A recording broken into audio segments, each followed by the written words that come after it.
آخر ان کی جان کی حفاظت کس طرح کریں؟ فضل، لوگ کب سے آپ کی زیارت کے منتظر ہیں. سب آ گئے؟ ہاں میرے سرکار. فضل، میں نے فیصلہ کیا ہے کہ علی ابن موسیٰ رضا کو دوبارہ خلافت کی پیشکش کروں.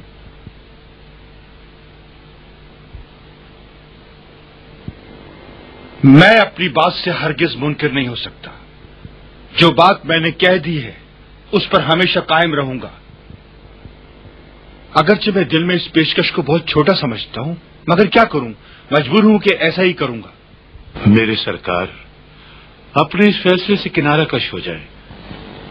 یہ آپ کے لیے بہتر نہیں ہے.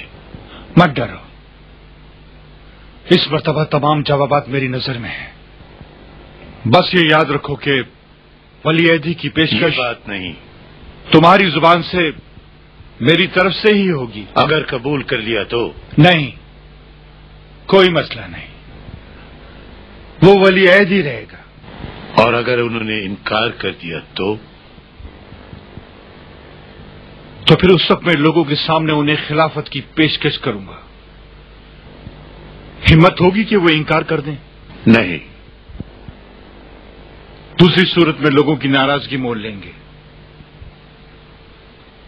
امیر المومنین نے جب سے زمام حکومت کی باغ دوڑ سنبھالی ہے، مسلسل امور خلافت کے بارے میں غور و فکر کر رہے تھے، اور اس فکر میں تھے کہ اپنے بعد خلافت اس کے سپرد کریں جو دین خدا میں سب سے دانا اور ملک کی تدبیر میں سب سے فاضل ہو، اور اس منصب کو خوش اسلوبی سے انجام دے سکے.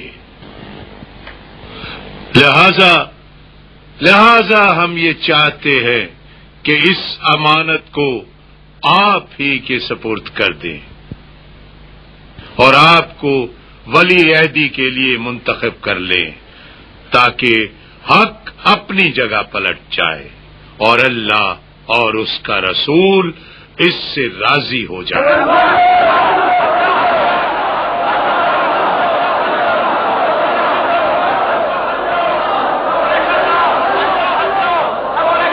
اے ابن سہیل، یقین کرو اللہ ہمارے اعمال و دلوں کی حالتوں کو ہم سے بہتر جانتا ہے، اور اس کی تقدیر سب کی تدبیر پر غالب ہے. میں نے اس کی مشیت کے سامنے اپنے تمام اعمال پیش کر دیے ہیں اور اس کی خوشی کو اپنی خوشی پر مقدم کیا ہے. تم نے جو کچھ کہا میں نے اس پر کچھ غور کیا، لیکن اللہ کی خوشی اور اطاعت اس میں نہیں پاتا.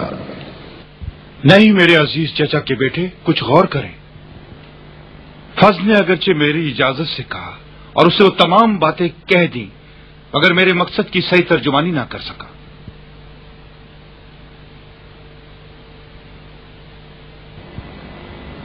میں نے جس دن سے امور مملکت کو اپنے ہاتھوں میں لیا ہے، مسلسل خلافت کے مسائل پر ہی توجہ دی. اس کے نفع و نقصان کو جب تولا تو اسی نتیجے پر پہنچا کہ میرا فائدہ اسی میں ہے کہ میں اپنی آخرت کے اوپر ہی توجہ کروں. آخر میں کس طرح اپنی آخرت کو سنواروں کہ حق کے خدا اور رسول میرے ذمے ہو اور میں اس کو ادا کرنے میں کوئی تاخیر کروں. میں نے آپ کو مدینے سے خراسان بلایا اس لیے نہیں کہ میں آپ کو اپنا ولی عہد بناؤں گا. ولایت عہدی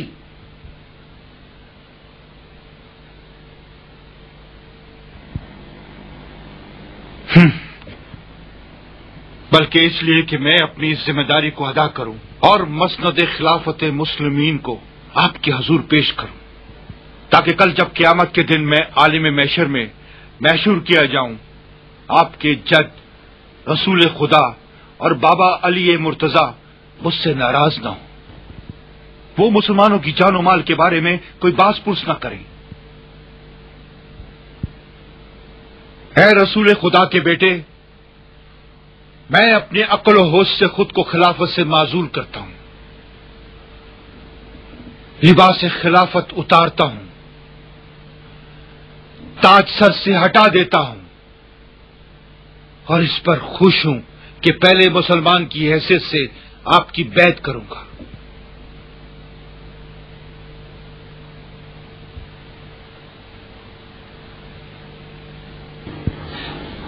یقین نہیں آ رہا.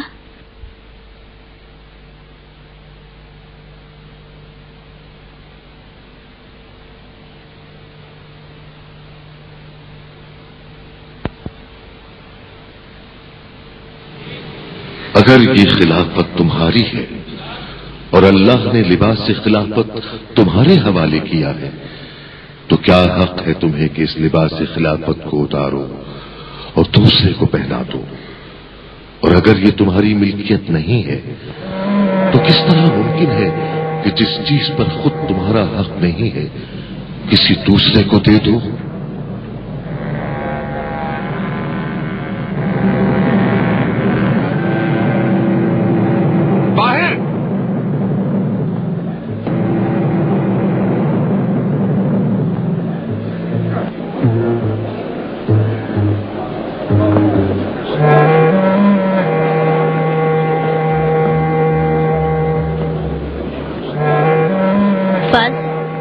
اگر ایک بات کروں تو قبول کرو گے؟ کون سی بات؟ کہ اس آدمی پر سے ہاتھ اٹھا لو، اپنے آرزوؤں کی تکمیل کے لیے کوئی اور راہ نکالو. کیا مطلب ہے تمہارا؟ میرا مطلب ہے کہ اس سے تمہیں کچھ بھی حاصل نہیں ہوگا.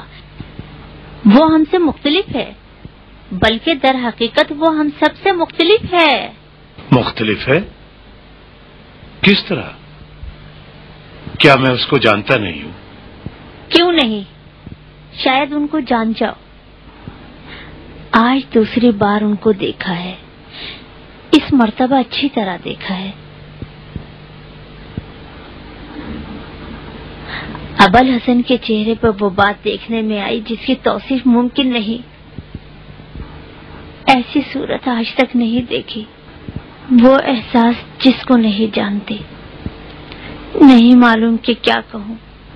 اس شخص کے چہرے پر بے پناہ ہیبت ہے جس سے میں لرز کر رہ گئی.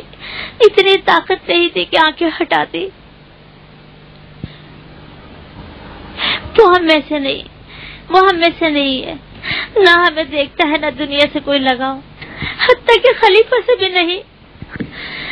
خلیفہ کو اس طرح دیکھ رہے تھے جیسے کسی فقیر کو دیکھتے ہیں. آذر دوست، کیا ہو گیا ہے تمہیں؟ کیا کہہ رہی ہو؟ رو رہی ہو؟ ڈر گئی ہوں، بہت زیادہ ڈر گئی ہوں. کوئی شخص، حتیٰ کہ مامون بھی تم سے زیادہ قدرت نہیں رکھتا تھا، لیکن میں اب ڈر رہی ہوں. فاض، یہ شخص تمہاری سازشوں کا ذریعہ نہیں بنے گا. پرسکون رہو، بیٹھ جاؤ.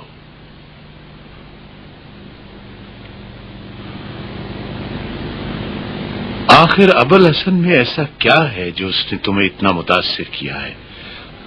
وہ بھی بشر ہے ہماری طرح، تمام خواہشوں اور آرزوؤں میں. اگر آج خلافت کی پیشکش ٹھکرا دی ہے تو اس لیے کہ جانتا ہے کہ مامون اس پیشکش میں واقعی مخلص نہیں ہے، جس طرح تم اور میں جانتے ہیں، جس طرح بزرگان عباسی جانتے ہیں. اور اگر ولی عہدی کی پیشکش کو ٹھکرا دیا ہے تو مامون کی وجہ سے، درباریوں کی سازش سے ڈرتے ہیں. جانتی ہو وہ لوگوں کی سازشوں سے ڈرتے ہیں. البتہ جب بھی یہ یقین ہو جائے کہ مامون واقعاً انہیں اپنا ولی عہد بنانا چاہتا ہے تو اس وقت ہم سب کی طرح وہ اس سہولت کے اصول کے لیے کوئی راہ نہیں چھوڑیں گے، کوئی راہ نہیں.